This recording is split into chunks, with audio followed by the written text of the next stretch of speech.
שיעשה בדיקה עם הבן שלו עכשיו. לכם עובד שלו. כן,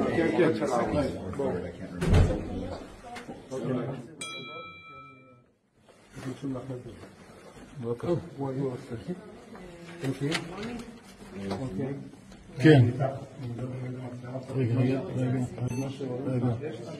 אנחנו בחדר המלון, זה החדר, יש פה מחשב, יש פה מצלמה, תאורה, עזרי תאורה, יש פה שולחן, יש פה מים.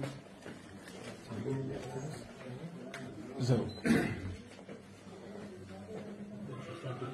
ביציאה מהחדר.